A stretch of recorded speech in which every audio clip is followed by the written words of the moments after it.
This is Philip H. Anselmo, and you're listening to the Chuck Van Show. Very special night of metal here in San Antonio tonight. Philip H. Anselmo and the Illegals invade the Rock Box. And right now, I am joined by the man himself, Philip H. Anselmo, here on the Chuck Van Show. Phil, how you doing? How you doing, Chuck? I'm doing well, other than sweating my balls off. It's humidity. Hot, I can't wait. Bring the fall. The tour was postponed earlier this year due to a back issue you had. So, how's the back doing? Man, I feel so much better. Postponing that tour was one of the best ideas I ever had, and it was well worth it. Long haul with this shit, man, but I feel so much better. I feel great. That, you could have done it earlier, but then it would have been an even more toll on your body. And now, doing, having the surgery and stuff, now you're coming back 100% and giving it. I look at it from the guys in my band's perspective. They're young guys. A couple of my guys, actually 3 of the guys are very young, and 2 of them, in particular, Mike DeLeon and Walter Howard, they haven't ever played or toured with me or anything like that, but they've been in the band for a couple years now, so they've been waiting on my ass. I just, I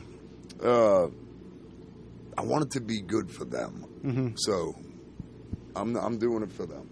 And this tour, you guys are going pretty hard on the road. Only a few days off, going pretty much almost through the whole month of September. When you do get a day off, other than sleep, what do you like to do for fun? Hobbies that you can say? Watch documentaries. Sure.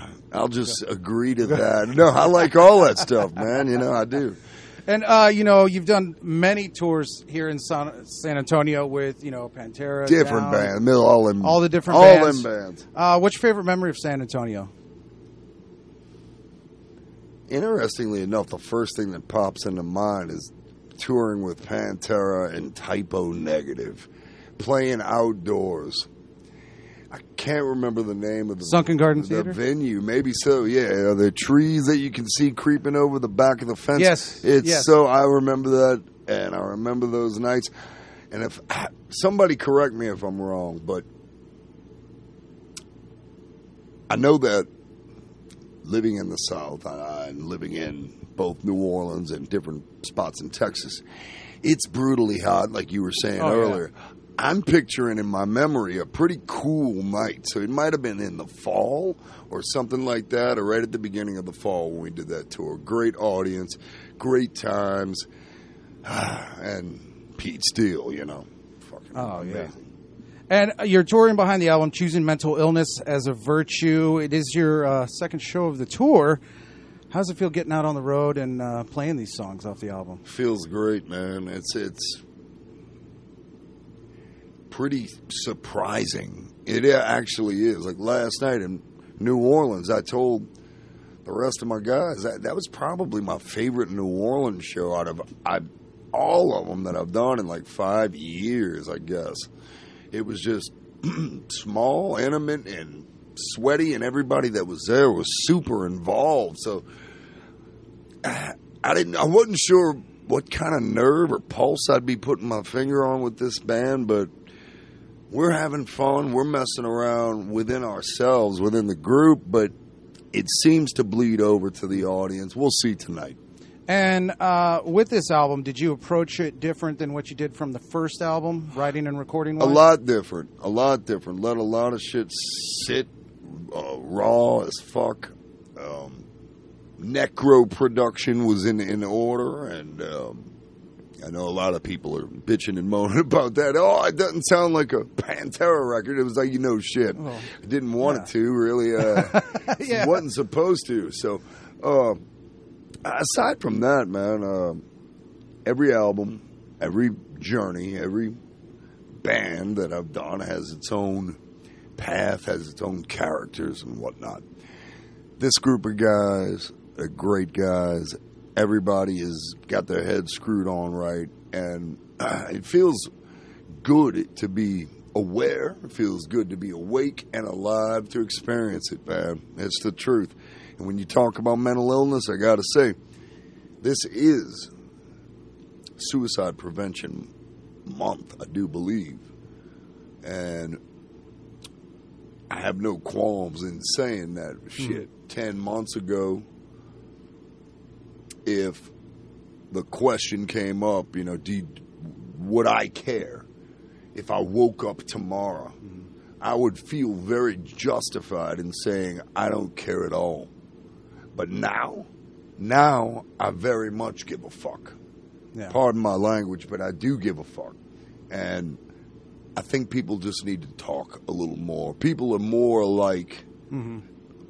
People are more alike than they are different. So I would suggest speaking up, man. And you know, that kind of leads into the video for Choosing Mental Illness, inspired by One Flew Over the Cuckoo's Nest. Who kind of came up with the concept for that video? How did that come about? Got to give a lot of props to my wife, Kate.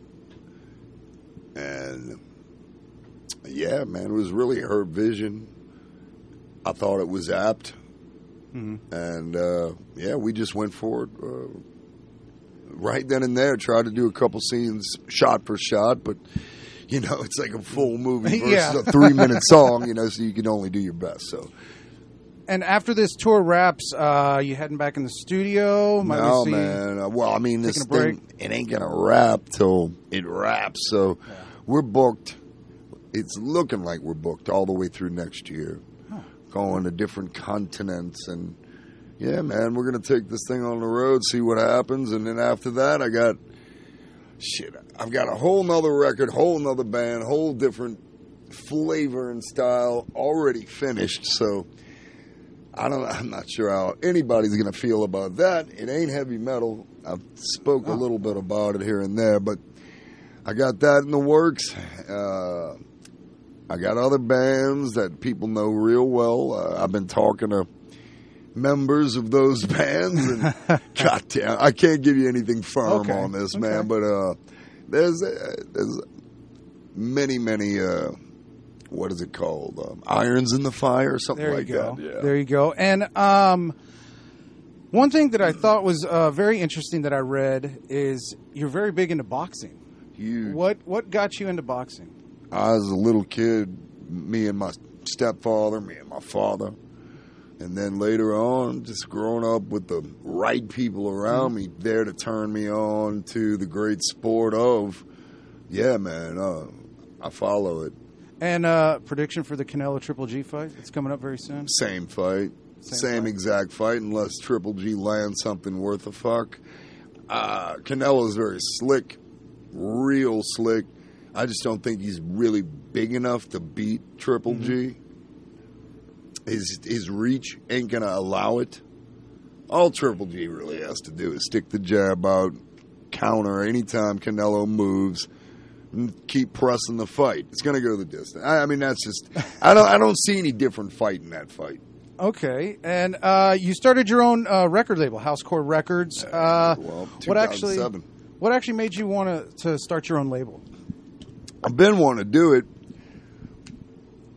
and we finally did it in 2007, and we keep it small. I'm not a big roster-up type guy.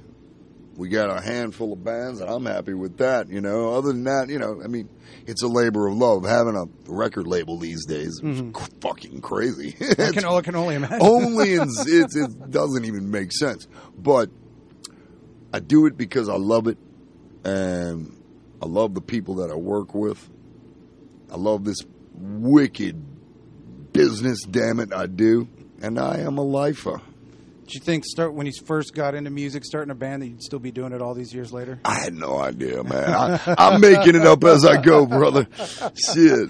And you also created the Housecore Horror Festival. Yeah, man. Are we going to be seeing that again this year? Not this year, but don't be surprised if it isn't reignited in some way, shape, or form. I'm not positive about it, but it was too much fun to really not do again, honestly.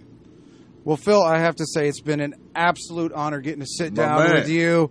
Go see Philip H. Anselmo and the Illegals on tour through September, and then beyond September, all across the world. Find dates, hit up their website, philanselmo.com, and I'll be posting dates as well on my Twitter page. Phil, thank you again. Brother. Have a great tour and a great show tonight. It means the world to me. Much love to you, man. Thank you.